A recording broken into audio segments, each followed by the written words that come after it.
Good morning to all. पिछली class में हम सदिश के क्वेश्चंस करना स्टार्ट कर चुके थे और मैंने अदिश गुणा के आपको 2 या 3 क्वेश्चंस करवाए थे। अब आज आगे देखते हैं 13.2 जो हमारी अदिश गुणा वाला भाग है उसमें से कुछ जो महत्वपूर्ण क्वेश्चंस है उनको हम ट्राई करते हैं। जैसे 13.2 में से मैं आपको समझाता हूँ। क्वेश्चन नंबर 8 उसमें दिया हुआ है आपको यदि a प्लस बी का मापांक और a माइनस बी का मापांक बराबर है तो ये सिद्ध कीजिए कि a और b परस्पर लंबवत सदिश है। हमें ये सिद्ध करना है कि a और b परस्पर लंबवत है। क्या सिद्ध करना है हमें कि वेक्टर a और वेक्टर b परस्पर लंबवत है। यदि यह कंडीशन है तो आसान सा क्वेश्चन है। देखो, सबसे पहले तो मैं जो दी हुई कंडीशन है इसका वर्क करता हूँ तो क्या मिलता है, क्योंकि वर्क करने के बाद में ही फॉर्मूले हैं। कल भी 2-3 क्वेश्चंस हमने जब लास्ट क्लास में देखा था तब उसमें हमने जो है वर्क करके ही क्वेश्चंस को सॉल्व किया था, क्योंकि वर्क करने के बाद इनके फॉर्मूले या तो इनके दोनों के जो फॉर्मूले वो डायरेक्ट यूज़ कीजिए और 3 नंबर का क्वेश्चन आता है तो डायरेक्ट यूज़ करने की बजाय उन फॉर्मूलों को बनाकर हम लिखेंगे। मैंने आपको बताया था कि डायरेक्ट भी हमें याद रहना चाहिए कि इसमें mod a square plus mod b square plus 2a dot b आएगा और इसमें जो है माइनस का 2a डॉट b आएगा। और बनाकर भी मैंने आप लोगों को समझाया था। आज फिर से देख लेते हैं। ये a plus B dot a plus B होगा और ये वाला a minus B dot a minus B होगा। अब यहाँ से बनेगा a dot a plus a dot b plus b dot a plus b dot b और यहाँ से बनेगा a dot a minus a dot b minus b dot a और प्लस b डॉट b। अब देखो a डॉट a कैंसिल हो जाएंगे, b dot b cancel हो जाएंगे और ये minus a dot b minus ये भी a डॉट b ही है, उधर जाकर उसमें जुड़ जाएंगे। 4a dot b equal to 0 हो जाएगा। 4 का भी भाग लगा देना इधर और a डॉट b का मान रख दूंगा मापांक a मापांक b cos theta equal to 0। अब वैसे ही क्वेश्चन अधूरा है क्योंकि यहाँ पर उसे ये देना चाहिए था कि वेक्टर a और वेक्टर b में से कोई भी सदिश जो है वो शून्य सदिश नहीं है। ये मानते हुए ही हम ये सिद्ध करने वाले हैं कि ये जो दोनों सदिश है ये आपस में क्या है, लंबवत है। तो मैं ये मानता हूँ कि वेक्टर a 0 के बराबर नहीं है और वेक्टर b भी शून्य सदिश नहीं है। तो फिर आप बताओ, यहाँ से इन दोनों संख्याओं का इधर भाग लग जाएगा तो cos थीटा बराबर क्या बच जाएगा, 0 और cos थीटा बराबर 0 है तो थीटा बराबर कितना आएगा, 90 डिग्री। और इससे ये बात सिद्ध हो गई कि वेक्टर a लंबवत है वेक्टर b के। तो ये हमारा क्वेश्चन हो गया। बिल्कुल ही आसान सा क्वेश्चन था। अब देखते हैं क्वेश्चन नंबर 10। उसमें हमें सिद्ध करना है किसी सदिश a के लिए, किसी सदिश वेक्टर a के लिए हमें उसने सिद्ध करने के लिए कहा है कि a dot i into I plus a dot j into J plus a dot k into के वेक्टर a के बराबर होगा। किसी सदिश वेक्टर a के लिए हमें सिद्ध करना है कि ये वेक्टर a इस चीज़ के बराबर होगा। आसान सा क्वेश्चन है। पहले मैं एक वेक्टर a मान लेता हूँ। मैं मानता हूँ कि माना वेक्टर a जो है वो a1i plus a2j plus a3k है। ये मान लो, चाहे दूसरा मानना है तो एक्स वाई जेड की फॉर्म में मान लो, xi प्लस वाई जे प्लस जेड के तो भी चलेगा। ये मैंने वेक्टर a मान लिया है। अब मैं LHS और RHS को बराबर करूँगा। तो देखिए, पहले वेक्टर a डॉट आई निकालते हैं। वेक्टर a डॉट आई, तो वेक्टर a का मान रख देता हूँ xi प्लस वाई जे प्लस जेड के डॉट आई। अब इसे देखो, समझने का 2 तरीके हैं हमारे पास। एक तरीका तो ये है कि इस सदिश का और इस सदिश का अदिश गुणा करना है, डॉट प्रोडक्ट करना है तो घटक गुणा होंगे। इस सदिश में जो आई जे और के घटक हैं और इस सदिश में जो आई जे और के घटक है वो आपस में गुणा होंगे। तो इसमें क्या घटक हैं, एक्स वाई और जेड, और इसमें क्या घटक है, 1 0 और 0। समझ रहे हो आप लोग? इसमें है एक्स वाई और जेड घटक और इसमें क्या घटक है, ओनली आई ही है तो 1 है और जे और के वाले 0 है। तो ये तीनों इन तीनों से गुणा होंगे तो x 1 से होगा, y 0 से होगा, z 0 से होगा, तो क्या बचेगा? फाइनली x बचेगा। समझ गए आप लोग? मीन्स इसका इससे डॉट करने पर x आएगा। एक तो तरीका ये हो गया समझने का, एक दूसरा तरीका डिटेल में लिखकर करने वाला हो गया कि xi का डॉट करेंगे i से तो xi डॉट i बनेगा, फिर y वाले का करेंगे तो j डॉट i बनेगा, फिर z वाले का करोगे तो k डॉट i बनेगा।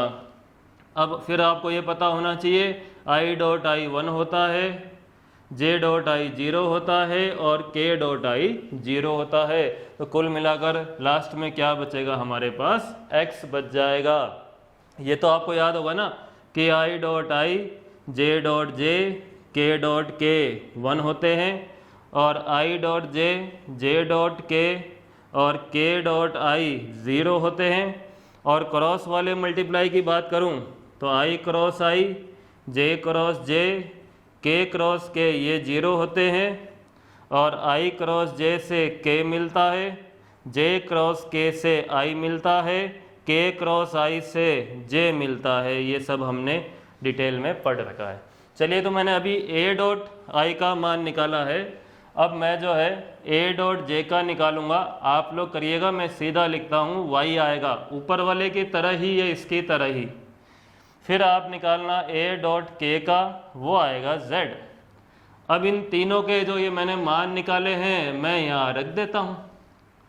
समझ गए आप लोग? RHS लिखता हूँ मैं, RHS से LHS लाते हैं हम। अब RHS को लिख देता हूँ जो उसने कहा है, पूरा का पूरा मैंने ये RHS लिख दिया। अब हम लाते हैं LHS, आ गया तो उससे ये सिद्ध हो जाएगा RHS बराबर LHS। तो a डॉट i का मान हमने निकाला, ये रहा यहाँ पे, x आ गया, रख दो, x गुणा हो गया i से x i, a dot j का y आएगा, y j, a dot k का z आएगा, z k। अब इससे तो ये हो गया फिर कि वापस वेक्टर a ही बन गया, क्योंकि xi प्लस वाई जे प्लस जेड के कौन था? वेक्टर a था। इससे हमारा LHS आ गया, तो ये क्या हो गया? RHS बराबर LHS। समझ गए? बहुत ही आसान क्वेश्चन है। इस तरह के क्वेश्चन सदिश गुणा में और आगे अदिश त्रिक गुणा में भी है, वहाँ पर भी हमें वेक्टर a को इस तरह का एक वेक्टर मानकर आगे बढ़ना है। नेक्स्ट क्वेश्चन जो हमारा है, एक क्वेश्चन और देखते हैं इसके अंदर, क्वेश्चन नंबर 11। सदिश विधि से सिद्ध करना है समांतर चतुर्भुज के विकर्णों के वर्गों का योग उसकी भुजाओं के वर्गों के योग के बराबर होता है। जो लास्ट क्वेश्चन है 13.2 का, किस समांतर चतुर्भुज में विकर्णों के वर्गों का योग जो है वो भुजाओं के वर्गों के योग के बराबर होता है। ये चीज़ मुझे सदिश विधि से सिद्ध करनी है। तो सबसे पहले मैं एक समांतर चतुर्भुज बना लेता हूँ। ये है मेरा एक समांतर चतुर्भुज, इसको नाम दे देते हैं ABCD। अब देखो यहाँ पर कोई भी दो भुजा मैं मान लेता हूँ, एक को वेक्टर A मान लेता हूँ, एक भुजा का सदिश मैं मान लेता हूँ वेक्टर B। तो इसका सदिश मैंने मान लिया वेक्टर A है और ये सदिश मैंने मान लिया वेक्टर B है। क्या माना है मैंने माना है AB वेक्टर है वो वेक्टर A है और BC वेक्टर है वो B है। तो अब आप मुझे बताओ CD वेक्टर क्या होगा? फिर CD इसका उल्टा हो गया -A, और यदि मैं DA लिखूं तो वो क्या हो जाएगा? -B, क्योंकि ये जब A और B हो गए तो CD हो जाएगा -A और DA हो जाएगा -B, विपरीत दिशा में हो गए इस वजह से। अब देखिए जो इस समांतर चतुर्भुज के दो विकर्ण है उनके सदिश लिखते हैं। ये तो हो गए चारों भुजाओं के सदिश। अब जो दो विकर्ण है उनके सदिश लिखता हूँ। एक तो लिखते हैं AC का। बताइए AC क्या आएगा? देखो AC कब मिलेगा ये तो पता है कि आपको, त्रिभुज नियम आपने पढ़ा है, AB में BC जोड़ने से मिलेगा। AB में BC जोड़ूंगा तो AC मिल जाएगा, तो ये vector A plus vector B हो गया, एक विकर्ण आ गया। अब दूसरा एक और विकर्ण निकालते हैं BD, ये भी निकालते हैं। BD कैसे आएगा? BD तब मिलेगा जब BC में CD जुड़े। दिख रहा है आपको? ये जो BD है ये तब मिलेगा जब मैं बी सी में सी डी जोड़ूँ। बी सी में सी डी जोड़ेंगे तो बी डी मिल जाएगा, त्रिभुज नियम। बी सी और सी डी दोनों मेरे पास हैं, बी सी है बी और सी डी क्या है माइनस ए। तो इस प्रकार से ये दोनों विकर्ण आ गए, एक ए प्लस बी आ गया, एक बी माइनस ए आ गया। वैसे ये हमें ध्यान भी रखना होता है कि समांतर चतुर्भुज की दो भुजाएं, उनके जो सदिश है वो वेक्टर ए और वेक्टर बी है, तो जो विकर्ण आते हैं दोनों वो इनमें से एक ए प्लस बी आता है, एक ए माइनस बी आता है। अब आप कहोगे कि सर आप तो ए माइनस बी बोल रहे हो और आया तो बी माइनस ए है, उससे कोई फर्क नहीं पड़ने वाला है। क्यों नहीं पड़ने वाला है? क्योंकि बी माइनस ए तब आया है जब मैंने उसे इस दिशा में लिया है, बी डी विकर्ण लिया है मैंने। मैं यदि बी डी की बजाय इस प्रकार से यदि मैं ऐसे ले लेता, उल्टा ले लेता, उल्टी दिशा कर लेता तो ए माइनस बी आ जाता। तो उससे कोई फर्क नहीं पड़ता है कि मैं दूसरा विकर्ण जो है वो बी माइनस ए बोल रहा हूँ या ए माइनस बी बोल रहा हूँ। क्यों? क्योंकि ए माइनस बी उसका जस्ट विपरीत दिशा हो जाएगी जो बी माइनस ए से प्राप्त हुई थी, तो उससे कोई फर्क नहीं पड़ता है। यदि यहाँ पर ए माइनस बी का उपयोग भी कर लूँ और बी डी की जगह डी भी लिख दूँ तो उससे भी आंसर पे कोई भी फर्क नहीं पड़ने वाला है। तो इस छोटी छोटी बातों से आपको कंफ्यूज बिल्कुल भी नहीं होना है। चलिए अब आगे देखते हैं, जो उसने कहा है वो हम काम करते हैं। उसने ये कहा है कि विकर्णों के वर्गों का योग, वो करते हैं हम। विकर्णों के वर्गों का योग करने के लिए कहा है, ये करते हैं। चलिए, ये दोनों विकर्ण है, इनके वर्गों का योग। ये जो दोनों विकर्ण है इनके वर्गों का योग का मतलब क्या है कि विकर्ण जो है उनकी लंबाइयों के वर्गों का योग। तो हमें मापांक तो करना पड़ेगा ना। ये हो गया पहले विकर्ण की लंबाई का वर्ग और ये दूसरे विकर्ण की लंबाई का वर्ग। ये विकर्णों का वर्गों का योग हुआ, समझ गए? दोनों विकर्णों के वर्गों का योग। दोनों विकर्णों को रख देते हैं, एक a प्लस बी है और एक अभी b माइनस ए आया है वो रख देता हूँ। किसी का यदि a माइनस बी आता है तो भी सही है, मैंने कहा है उससे कोई फर्क नहीं पड़ेगा। चलिए अब इसमें यहाँ सीधा ही फॉर्मूला लगा लेता हूँ। 2-3 बार हम इन दोनों का होल स्क्वायर देख चुके हैं, अब आपके याद हो चुका होगा। यहाँ से क्या आएगा, मापांक ए स्क्वायर प्लस मापांक B square plus 2a dot B, और आगे वाले से क्या आएगा, मापांक ए स्क्वायर प्लस मापांक B square minus 2a dot B. अब आपके plus 2a dot B minus 2a dot B cancel हो गए। फाइनली मेरे पास जो बच रहा है मुझे उनको जोड़ना नहीं है। जोड़ तो सकता हूँ बट जोड़ूंगा नहीं। मापांक ए स्क्वायर और मापांक ए स्क्वायर जुड़ सकते हैं मुझे पता है, बट अभी नहीं जोड़ रहा हूँ, ठीक है। तो मापांक ए स्क्वायर प्लस मापांक बी स्क्वायर, इसमें से माइनस आगे लगा सकता हूँ क्या इसके, और इसमें भी b की जगह माइनस बी लिख सकता हूँ। कोई फर्क पड़ने वाला नहीं है क्योंकि मापांक का रखा है, इसलिए मापांक जो है यानी परिमाण जो है वो जितना वेक्टर ए का होगा उतना ही माइनस वेक्टर ए का होगा। बस दिशा बदलती है, परिमाण बदलता नहीं है। या तो ऐसे याद रखिए या ऐसे भी याद रख सकते हैं कि मापांक का रखा है तो कोई फर्क नहीं पड़ने वाला है। तो ये मैंने क्यों किया है, ऐसे माइनस क्यों किया है अभी पता चलेगा। देखो, वेक्टर ए की जगह ए बी रख देता हूँ, ए बी की जगह बी सी रख देता हूँ, माइनस ए की जगह सी डी रख देता हूँ, माइनस बी की जगह डी ए रख सकता हूँ। ये लीजिए, इनको रखते ही अब ये क्या हो गए, भुजाओं के वर्गों का योग हो गया। ये लीजिए, हमने सिद्ध कर लिया विकर्णों के वर्गों का योग भुजाओं के वर्गों के योग के बराबर होता है। ये मुझे सदिश विधि से सिद्ध करना था, मैंने कर लिया है। तो इसे आप लोग वापस दोबारा समझ लीजिएगा, बहुत ही आसान क्वेश्चन है।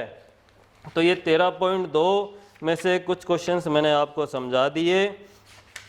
यदि और भी कोई डाउट रहता है तो मैंने आपसे कहा है आप कमेंट सेक्शन में पूछ सकते हैं। नो डाउट कमेंट सेक्शन में आप पूछ सकते हैं, और जितना हो सके आप ज़्यादा से ज़्यादा अपने फ्रेंड्स को इस चैनल को सब्सक्राइब करवाइए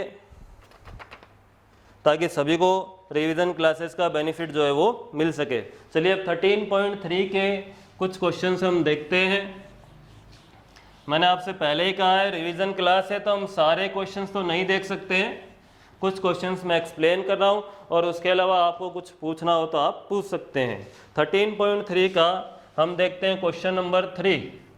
उसमें कहा है सिद्ध कीजिए कि ए क्रॉस बी का स्क्वायर जो है वो A dot B A dot B dot B की सारणिक के बराबर होगा।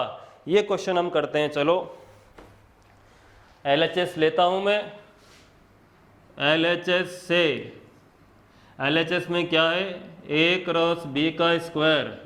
चलो ए क्रॉस बी का मान रखते हैं। सबसे पहले ए क्रॉस बी का मान होता है मापांक ए मापांक B sine theta N cap, रख दिया। अब सबका स्क्वायर करते हैं।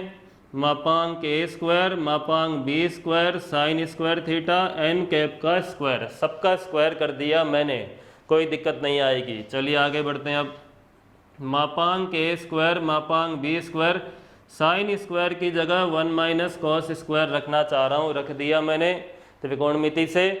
अब देखिए एन कैप के स्क्वायर की जगह क्या होगा।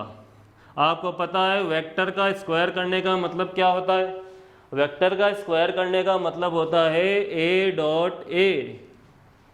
तो ठीक उसी तरीके से एन कैप के स्क्वायर का क्या मतलब निकलेगा, N cap dot N cap. अब देखिए आगे ध्यान से सुनना, ये सब बेसिक है जो हम समझ रहे हैं। अब N cap dot N cap क्या बनेगा, देखिए ए डॉट ए क्या बनता है, मापांक ए कॉस जीरो। याद आ रहा है आपको कॉस जीरो, क्यों, क्योंकि कोण जीरो हो गया ना ए और ए के बीच का। तो ठीक उसी तरीके से ये क्या बनेगा, मापांक N cap cos zero. Clear है। या डायरेक्ट भी याद रख सकते हैं आप, कि आपको बताया हुआ है कई बार ए डॉट ए मापांक ए का स्क्वायर होता है। तो इसीलिए ये क्या बन जाएगा, मापांक एन कैप का स्क्वायर। चलो इसको गुणा करता हूँ अंदर, तो आएगा मापांक ए स्क्वायर मापांक बी स्क्वायर माइनस मापांक A square B square cos square theta. ये कहाँ गया, ये इसलिए चला गया क्योंकि इकाई सदिश है एन कैप, आपको पता है, तो उसका मापांक कितना हो जाएगा, 1 हो जाएगा। किसी भी इकाई सदिश का मापांक क्या होता है, 1 होता है, चाहे वो ए कैप हो, चाहे एन कैप हो, चाहे आई कैप हो। इकाई सदिश का अर्थ ही यही है कि उसका परिमाण जो है वो 1 होगा। तो इसीलिए एन कैप का जो मापांक है वो क्या हो जाएगा, 1 हो जाएगा। चलिए इसलिए वो हट गया है। अब एक काम करते हैं और नेक्स्ट लाइन में फिर हम इसको क्या, मैं ए डॉट बी का स्क्वायर लिख सकता हूँ। ए डॉट बी में जो 3 पद होते हैं उनका स्क्वायर ही तो है यहाँ पे। मापांक ए मापांक बी कॉस थीटा होता है तो उनका स्क्वायर है, तो मैंने लिख दिया। आगे बढ़ते हैं, इसे सारणिक का रूप देता हूँ। अब मैं ध्यान से देखना, ये दोनों गुणा हो रहे हैं तो इन दोनों को विकर्ण पे लिख देते हैं। मापांक ए स्क्वायर मापांक बी स्क्वायर, और ये माइनस होकर आ रहा है तो ए डॉट बी को यहाँ लिख दिया और ए डॉट बी को यहाँ लिख दिया। चलो देखो वापस क्रॉस चेक करते हैं, क्या इस सारणिक से ऊपर वाली चीज़ ही प्राप्त हो रही है क्या। इनको गुणा करेंगे, यस ऊपर वाला ही आ रहा है, लेकिन अभी आंसर नहीं आया है। नहीं आया तो एक काम और करना है, एक स्टेप और बाकी है बस। वो स्टेप क्या है, देखो मापांक ए का स्क्वायर आपको पता है कब प्राप्त हुआ है, मापांक ए का स्क्वायर तब प्राप्त हुआ है जब ए डॉट ए किया है। क्लियर है, कई बार आ चुकी है अब ये चीज़। तो मापांक ए के स्क्वायर की जगह ए डॉट ए लिख दिया। ठीक इसी प्रकार से मापांक बी के स्क्वायर की जगह मैंने जो है बी डॉट बी लिख दिया, यहाँ मैंने ए डॉट बी लिख दिया, और यहाँ जैसा ए डॉट बी था वैसा लिख दिया। ये लीजिए हमारा RHS जो है बनकर आ गया, क्वेश्चन का आंसर हो गया। वापस समझते हैं हम लोग। ए क्रॉस बी का मैंने फॉर्मूला लिख दिया, सबका स्क्वायर कर दिया। वेक्टर के स्क्वायर का मीनिंग है dot product with the same vector. उसके बाद ये मॉडलेस एन कैप का स्क्वायर हो जाएगा। रीजन क्या है, mod N cap cos zero आएगा वो 1 हो जाएगा। फिर ये खुद भी 1 हो गया, इसलिए रिमूव हो गया, क्योंकि एन कैप का मॉड मतलब जो है यूनिट वेक्टर है, तो उसका मॉड जो है वो क्या हो जाएगा, 1 हो जाएगा। चलो मैंने साथ ही साथ साइन स्क्वायर को 1 माइनस कॉस स्क्वायर करके मल्टीप्लाई कर दिया, ये ए डॉट बी बन गया है, और फिर मैंने इसे सारणिक का फॉर्म दे दिया है। और वैसे मैथ में एक फॉर्मूला भी इसे माना जाता है कि ए क्रॉस बी का स्क्वायर जो है वो मापांक ए स्क्वायर मापांक B square minus A dot B का स्क्वायर होता है। एक फॉर्मूला भी है ये, जो अभी वैसे हमने सिद्ध भी कर लिया है उस फॉर्मूले को यहाँ पर। तो ये हमारा क्वेश्चन हो गया। उसके बाद नेक्स्ट क्वेश्चन जो हमें देखना है वो है क्वेश्चन नंबर सबसे पहले 6 ही देख लेते हैं। चलो 6 में क्या दिया हुआ है। क्वेश्चन नंबर 6 में मापांक ए दिया हुआ है 10, मापांक बी दिया हुआ है 2, ए डॉट बी दिया हुआ है 12 और ए क्रॉस बी का मापांक पूछा है। चलिए करते हैं हम लोग। दो रास्ते मेरे पास, दोनों रास्ते क्या है, या तो इन तीनों का मान इस फॉर्मूले में यहाँ रख दो, आपको उसका स्क्वायर मिल जाएगा, रूट कर देंगे। समझ गए कहाँ ये फॉर्मूला आया था ना, इसमें रख दें तीनों का मान और फिर रूट कर देंगे, आंसर आ जाएगा। क्लियर है। यह एक दूसरा रास्ता और है, वो यूज़ करते हैं। देखो इन दोनों की, इन तीनों की हेल्प से cos थीटा मिल सकता है ना। तो cos थीटा हम पता करते हैं, फॉर्मूला क्या है, a डॉट B by mod A mod B. चलिए यहाँ रख देता हूँ, a डॉट बी 12, मापांक ए 10, मापांक बी 2, मुझे कितना मिलेगा ये काटने के बाद में 3/5। चलिए cos थीटा आ गया। अब आप तो sin थीटा निकाल सकते हैं, ये तो छोटी क्लास 10th क्लास की चीज़ है, बहुत आसान है। ये आधार बटा कर्ण है और उसमें लंब बटा कर्ण आएगा तो 4/5 आ जाएगा। क्यों निकाला है cos थीटा? ऐसे ही नहीं निकाला है, इसलिए निकाला है क्योंकि a क्रॉस b का मापांक पूछा है तो sin थीटा आएगा उसमें। हाँ, a क्रॉस b का जो मापांक उसने कहा है निकालो, उसमें 3 चीज़ें आएंगी, मापांक a, मापांक b, sin थीटा। समझ गए, इसीलिए sin थीटा निकाला था। सारे मान रख दूंगा मैं, 10, 2 और 4/5। इसे हल करेंगे हम तो 16 जो है मुझे मिल जाएगा। तो हमारा नेक्स्ट क्वेश्चन जो है देखते हैं, 7th क्वेश्चन है। उसमें आपको इन दोनों सदिशों के लंबवत 9 इकाई परिमाण का सदिश जो है ज्ञात करना है। तो सबसे पहले मैं क्या करता हूँ, कोशिश ये करता हूँ कि इनके लंबवत जो इकाई सदिश आता है वो निकालते हैं हम, और इनके लंबवत इकाई सदिश जो है वो इस फॉर्मूले से आ जाएगा, a क्रॉस b बटा a क्रॉस b का मापांक। तो सबसे पहले a क्रॉस b आप लोग निकालेंगे सारणिक से, आप कर लीजिएगा, बस मैं थोड़ा सा हिंट ही दे रहा हूँ। दूसरी पंक्ति में 4 - 1 3, तीसरी पंक्ति में 2 1 - 2, इसका मान ज्ञात कर कीजिएगा, एक सदिश राशि आ जाएगी। फिर इसका मापांक ज्ञात कर लेंगे और फिर जो है n कैप आ जाएगा, जब आप सदिश में उसके मापांक का भाग लगा देंगे। तो ये n कैप क्या चीज़ है आपको पता है क्या? ये इन दोनों के लंबवत इकाई सदिश है। अब उसने तो कहा है दोनों के लंबवत 9 परिमाण का निकालो, तो 9 परिमाण के लिए इसे 9 से गुणा कर देंगे। क्यों? क्योंकि ये इकाई सदिश है, एक परिमाण का है। परिमाण हम चाहते हैं 9 हो, तो 9 से गुणा करते ही 9 हो जाएगा परिमाण। तो 9 इकाई परिमाण का जो सदिश है उसके लिए 9 से इसे गुणा कर देंगे। ये हो गया हमारा क्वेश्चन। ठीक है, चलिए नेक्स्ट क्वेश्चन है। उसके बाद हम कौन सा क्वेश्चन देखते हैं, 9th क्वेश्चन देख लेते हैं। फिर से हमें किसी सदिश के लिए सिद्ध करना है, एक सदिश वेक्टर a के लिए सिद्ध करने के लिए कहा है a क्रॉस i के मापांक का स्क्वायर, a क्रॉस j के मापांक का square plus a cross k के मापांक का square equal to 2 times of मापांक a का स्क्वायर होगा। तो अभी एक हमने अदिश गुणा में किया था ना, वैसा ही क्वेश्चन है। तो मैं एक सदिश मान लेता हूँ पहले। माना वेक्टर a है xi plus yj plus zk। अब इनमें से एक चीज़ पता कर लेते हैं, तो दूसरी और तीसरी चीज़ आप खुद पता कर लेना। फिर a क्रॉस i पता करते हैं। ठीक है, 2 ऑप्शन है, सुनना ध्यान से। a क्रॉस i पता करने के पहला ऑप्शन क्या है, यहीं पर इस a का मान रख देते हैं, या तो xi plus yj plus zk cross i, फिर i क्रॉस i करना, j क्रॉस i करना, k क्रॉस i कर लेना, हो जाएगा। दूसरा तरीका क्या है कि हमें पता है सदिश गुणा करना है तो सारणिक से होगा। पहली पंक्ति में i, j और k, दूसरी पंक्ति में वेक्टर a के घटक और तीसरी पंक्ति में वेक्टर i के घटक रखने हैं। तो ऐसे भी कर सकते हैं, वेक्टर a के घटक है x, y, z, vector i के घटक है 1 0 0, ये मैंने रख दिए। चलिए अब इसका प्रसार कर लेते हैं। बताओ तीसरी पंक्ति के सापेक्ष कर लूँ क्या? क्योंकि तीसरी पंक्ति में 2 जीरो तो उसी के सापेक्ष कर लेते हैं। तो 1 इंटू क्या आएगा, इसको गुणा कर लेंगे जेड जे माइनस वाई के। चलिए ये आ गया, 1 की कोई आवश्यकता है ही नहीं, मापांक का स्क्वायर और करना है, मापांक करता हूँ, ये लीजिए रूट में जे और के वाले जो गुणांक हैं उनका वर्ग आ जाएगा, Z square plus Y square, फिर इसके वर्ग का स्क्वायर कितना आएगा, Z square plus Y square. अब आप ये खुद निकालना, ए क्रॉस जे के मापांक का स्क्वायर मैं लिख देता हूँ, x square plus Z square आएगा, और ए क्रॉस के मापांक का स्क्वायर जो है X square plus Y square आएगा। जैसे ये एक मैंने आपको बताया है ना, वैसे ये दोनों भी आ जाएंगे। अब क्या करना है, मुझे इन तीनों को जोड़ना है, तो इन तीनों को जोड़ेंगे। शॉर्ट में मैं यहाँ लिख देता हूँ, जोड़ने से मुझे दिख रहा है 2 times of X square plus Y square plus Z square आएगा।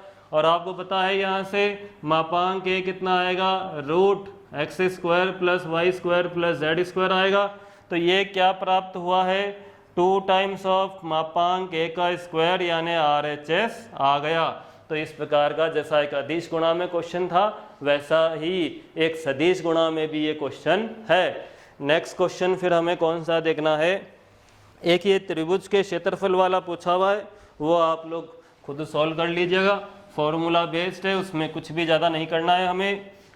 मैं आपको बताता हूँ, उसके बाद एक क्वेश्चन रहा हुआ है बीच में, उसमें कई बच्चों को डाउट भी रहता है। क्वेश्चन नंबर 5 देखते हैं। A cap B cap C cap इस प्रकार के इकाई सदिश हैं कि A cap dot B cap equal to A cap dot C cap equal to 0 question में दिया हुआ है। बी कैप और सी कैप के बीच का कोण दिया हुआ है, बी कैप और जो सी कैप है इनके बीच में जो कोण है वो 30 डिग्री है, π/6 से दिया हुआ है।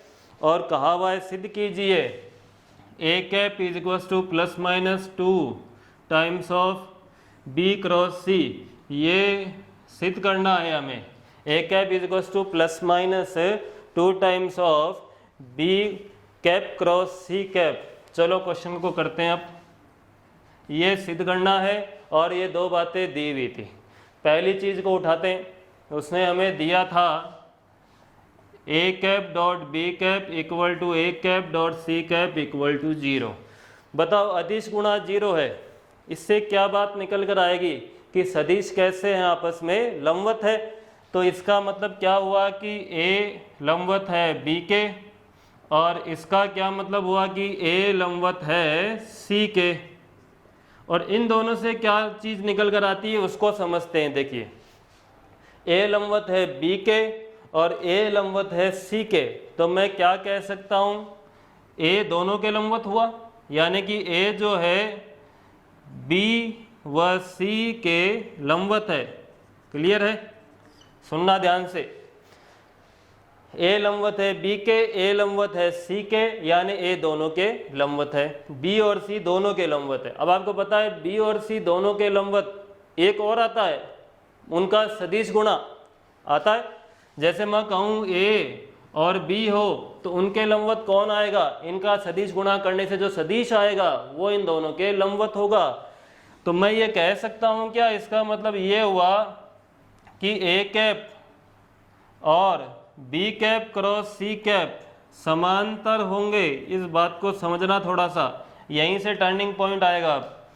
ए कैप और बी क्रॉस सी कैप जो है वो समांतर होंगे। क्यों होंगे समझते हैं। देखो वापस से, ए बी और सी दोनों के लंबवत है, यानी जैसे मान लो बोर्ड पर बी है और सी है, तो ए इन दोनों के लंबवत है। ये मेरा मार्कर ए है, ऐसे बी और सी दोनों के लंबवत हो गया। अब आपको पता है जहाँ ए है यानी ये जो मार्कर है, क्या आपको पता है इनका सदिश गुणा भी इसी दिशा में आएगा। तो ये जो ए है और ये जो सदिश गुणा आएगा ये आपस में कैसे हो गए हैं, समांतर हो गए हैं। क्लियर है। अब आपने एक चीज़ और पढ़ी होगी, समांतर सदिशों में आपस में ये रिलेशन होता है कि एक सदिश दूसरे का कुछ गुणा होता है। तो मैंने लैम्डा गुणा मान लिया, समझ गए। जैसे दो सदिश समांतर होते हैं, जब एक ए है एक बी है, दोनों समांतर है, तो बी जो है ए का कुछ गुणा होगा, के टाइम्स होगा या लैम्डा टाइम्स होगा या ए भी हो सकता है। तो इस प्रकार से ये मैंने लिख दिया। अब बस इतना ही रह गया कि लैम्डा का मान निकालना जो +-2 आएगा। चलिए मान निकालते हैं उसका। इसका कर लेता हूँ मापांक, क्योंकि इकाई सदिश है तो मापांक की इम्पोर्टेंस रहेगी। ये लीजिए मापांक कर दिया। अब हम आगे बढ़ते हैं। इधर तो 1 हो जाएगा, इकाई सदिश का मापांक है।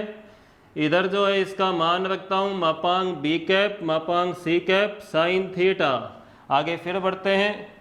मापांक बी कैप मापांक सी कैप एक एक हो जाएंगे, इकाई सदिश है। थीटा की जगह 30 डिग्री रख दूंगा, 1/2 आ जाएगा। यहाँ से मापांक लैम्डा इक्वल टू 2 आ गया, यहाँ से लैम्डा इक्वल टू +-2 आ गया। इसका मान यहाँ मैं रख दूंगा तो मुझे आंसर मिल जाएगा A cap is equals to +-2 B cap cross C cap. Again वापस देखते हैं हम। यहाँ से हमें समझना है ध्यान से। हमें कहा जा रहा है इन दोनों का अदिश गुणा 0 है। इसका मतलब ए बी के लंबवत है, ए सी के लंबवत है, मीन्स ए बी और सी दोनों के लंबवत है। मीन्स उनके सदिश गुणा के क्या होगा, वो समांतर होगा। समांतर है तो ये रिलेशन हमेशा समांतर सदिशों में लगता है। अब इस रिलेशन का मापांक किया, यहाँ 1 रख दिया, इकाई सदिश का मापांक था। यहाँ पर इसका सूत्र रखा मैंने, ए क्रॉस बी के मापांक में मापांक ए मापांक बी साइन थीटा आता है। अब वो बी और सी का तो मापांक बी मापांक सी साइन थीटा आ गया। थीटा दिया हुआ था जो बी और सी के बीच का कोण था 30 डिग्री, ये लीजिए यहाँ काम में ले लिया उसे। और इनके मापांक भी एक एक रख दिए, इकाई सदिश थे। यहाँ से मापांक λ2 आ गया, मापांक हटाकर सामने प्लस माइनस कर दिया और इस लैम्डा का मान मैंने रख दिया। मुझे क्वेश्चन का आंसर जो है मिल गया है। तो इस प्रकार से हमें इस क्वेश्चन को सॉल्व करना था। उसके अलावा एक क्वेश्चन और देखते हैं, जो इसका उदाहरण नंबर 21 है, वो भी देख लेते हैं। सिद्ध करना है कि एक चतुर्भुज ABCD का जो सदिश क्षेत्रफल होगा वो 1/2 AC क्रॉस BD होगा, जहाँ AC और BD इसके विकर्ण है। एक समांतर चतुर्भुज ले लेता हूँ मैं, या कोई सा भी एक चतुर्भुज ले लो, उसका जो सदिश क्षेत्रफल होगा, सदिश रूप में जो क्षेत्रफल आएगा वो 1/2 AC क्रॉस BD होगा। ये सिद्ध करने के लिए कहा है उसने हमसे कि ये सिद्ध करो, तो ये सिद्ध करते हैं हम। AC और BD जो है वो यहाँ पर इसके विकर्ण मानते हुए हमें इसको सॉल्व करना है। तो मैं एक चतुर्भुज ले लेता हूँ, समांतर ही ले लेता हूँ, ABCD कोई सा भी ले लो, कोई फर्क नहीं पड़ने वाला है। ये भुजा वेक्टर A मान ली, ये भुजा वेक्टर B मान ली मैंने। क्लियर है। और अब थोड़ा सा मैं शॉर्ट तरीका यूज़ करता हूँ अभी, क्योंकि हमने एक क्वेश्चन में किया था कि ऐसा मानने पर विकर्ण क्या आएंगे। अभी हमने देखा था AC तो आया था A + B और BD आया था B - A। जस्ट अभी हमने किया ही था, हमने इन दोनों भुजाओं को A और B मानकर जो है विकर्ण बनाए थे। अभी तो वो मैं सीधे ही लिख दिए मैंने, A + B एक आएगा और एक क्या आएगा, B - A आएगा। चलिए अब ये सिद्ध करना है कि क्षेत्रफल जो है वो ये होगा। चलिए मैं उसका मान ज्ञात करता हूँ, 1/2 AC क्रॉस BD का मान ज्ञात करते हैं, देखते हैं ये क्षेत्रफल आता है क्या। तो AC मैंने निकाल लिया है, A क्रॉस A + B रख देता हूँ, ये लो। फिर BD मैंने निकाल लिया है, B - A रख दिया। चलिए 1/2 आगे सोल्व करते हैं। A cross B - A cross A plus B cross B minus B cross A। आगे फिर सोल्व करते हैं, ये 0 हो जाएगा, ये भी 0 हो जाएगा।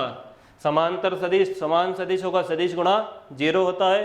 क्या बचा, A cross B minus B cross A। बताओ सदिश गुणा में यदि हम स्थान बदल दें तो चिन्ह बदलेगा, वापस प्लस हो जाएगा। अब इनको जोड़ोगे तो 2 टाइम्स A क्रॉस B हो जाएगा और 2 से 2 काटोगे, A क्रॉस B बच जाएगा। ये तो आपने पढ़ाई है कि यदि किसी चतुर्भुज की दो भुजाएं A और B हो तो A क्रॉस B क्या दर्शाएगा, उस चतुर्भुज का क्षेत्रफल होगा। ये तो फॉर्मूला है, तो इससे सिद्ध हो गया कि ये राशि जो है इस चतुर्भुज का क्या है, क्षेत्रफल है। वापस समझते हैं, मुझे ये सिद्ध करना था ये राशि समांतर चतुर्भुज का क्षेत्रफल होगा। तो हमने कल की क्लास में पढ़ा था कि एक त्रिभुज है, उसका यदि क्षेत्रफल लिखना है और दो भुजाएं ए और बी है तो 1/2 आएगा उसमें, और चतुर्भुज वाले में लिखना हो तो फिर a क्रॉस b का मापांक आता है, भाग 2 नहीं आता है, ये हमने पढ़ा था। तो मैंने क्या किया, विकर्ण AC और BD निकाले, अभी मैंने सीधे लिख दिए हैं क्योंकि अभी एक क्वेश्चन में मैंने निकाला ही था। a प्लस बी और b माइनस ए आएंगे, उन्हें यहाँ रख के सॉल्व किया तो मुझे a क्रॉस b मिला, जो मैं जानता हूँ चतुर्भुज का क्षेत्रफल होता है। तो इससे ये बात सिद्ध हो गई कि ये राशि चतुर्भुज का क्षेत्रफल होगी। किसी को ये डाउट नहीं होना चाहिए कि सर मापांक करने पर होता है क्षेत्रफल, तो हाँ मैं मानता हूँ मापांक करने पर होता है क्षेत्रफल, बट ये भी क्षेत्रफल ही है, ये उस क्षेत्रफल का सदिश रूप है, और जब मापांक हम करेंगे तो उस क्षेत्रफल का जो संख्यात्मक मान रहेगा वो मुझे मिल जाता है। तो ये इस प्रकार से एग्जाम्पल नंबर 21 जो है वो हमारा हो जाएगा। एक और देख लेते हैं, चलो एग्जाम्पल नंबर 20 भी देख लेते हैं। उसमें 3 बिंदुओं के मुझे निर्देशांक दिए हुए हैं, एक A है, एक B है और एक C है। मैं उनके निर्देशांक लिख देता हूं। पहले A का निर्देशांक है 1,2,2, 1,2,2, B के निर्देशांक है 2,-1,1, C के निर्देशांक ये रहे। अब क्वेश्चन लिख क्या है, ये समतल में कोई 3 बिंदु है तो समतल ABC के अभिलंब की दिशा में 5 परिमाण का सदिश ज्ञात करना है। ये क्या है, ये तीनों एक समतल में है, समतल में है ये। तो क्वेश्चन क्या कह रहा है कि समतल ABC के लंबवत 5 परिमाण का सदिश ज्ञात करना है। चलिए पहले क्वेश्चन को समझते हैं, यदि समझ पाते हो तो फिर दिक्कत नहीं आएगी।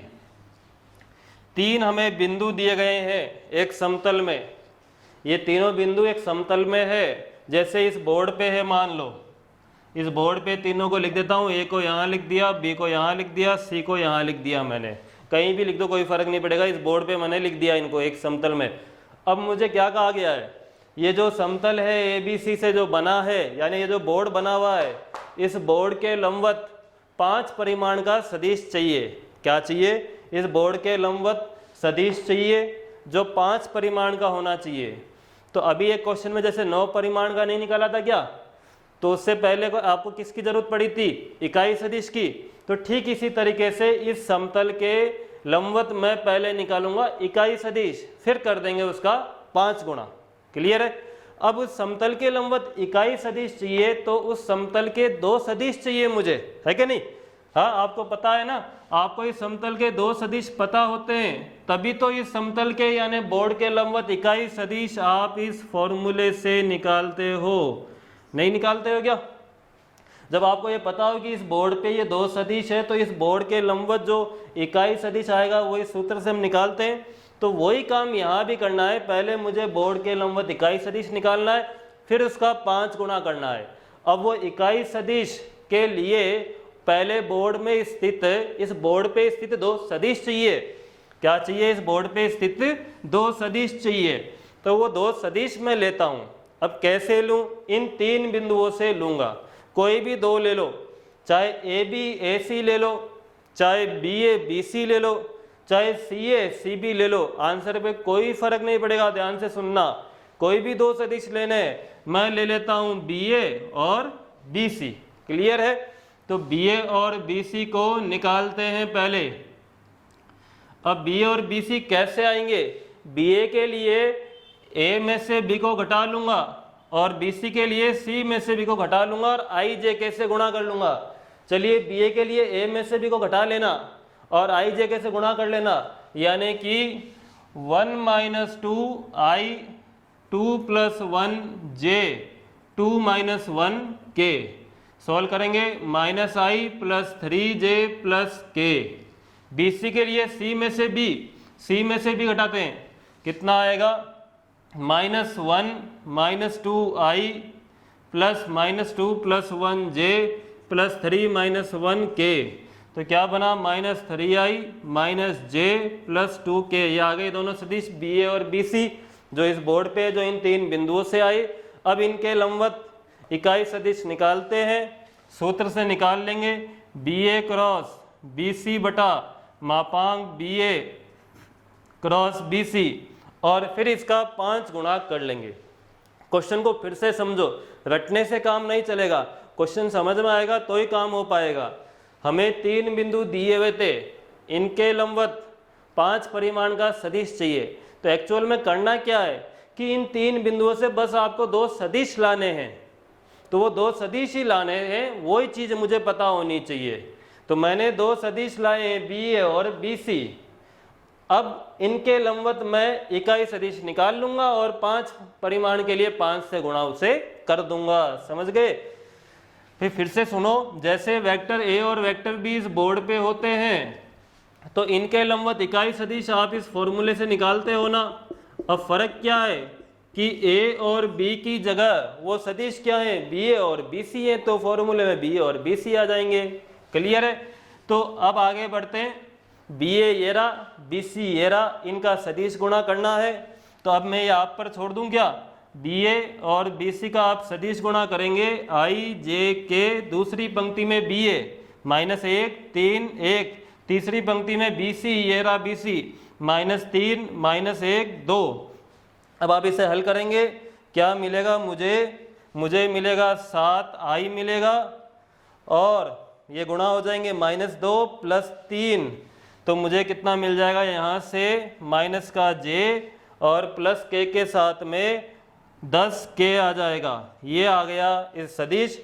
फिर करेंगे इसका मापांक, मैं शॉर्ट में लिख देता हूँ, मापांक आएगा 49 + 1 + 100 √150।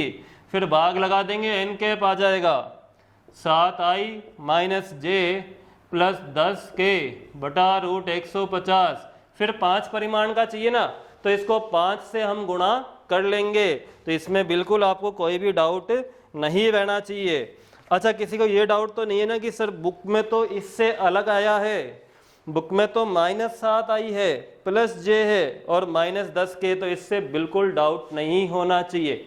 क्यों नहीं होना चाहिए, सुनो इसको, ये भी आंसर सही है और बुक वाला आंसर भी सही है।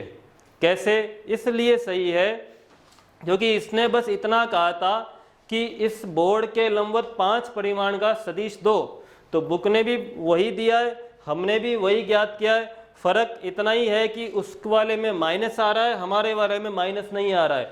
तो हमने बोर्ड के लंबवत बाहर की ओर वाला यदि ज्ञात किया है, तो बुक ने जो है बोर्ड के लंबवत अंदर की ओर वाला ज्ञात किया है।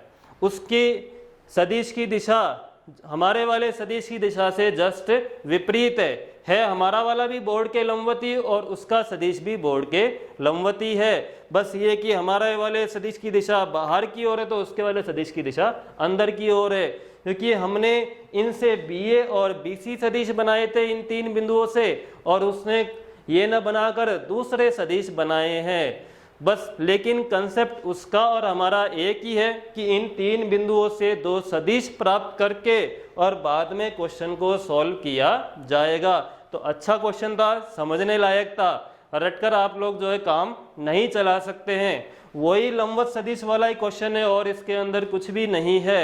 बस ये है कि हमें डायरेक्ट सदिश न देके उसने 3 बिंदु दिए थे और उनसे मुझे 2 सदिश जो है प्राप्त करने थे। तो इसे मैं आशा करता हूं कि आप लोग समझ गए होंगे। नहीं समझ में आया हो तो आप फिर से दोबारा पूछ सकते हैं, ऐसी कोई दिक्कत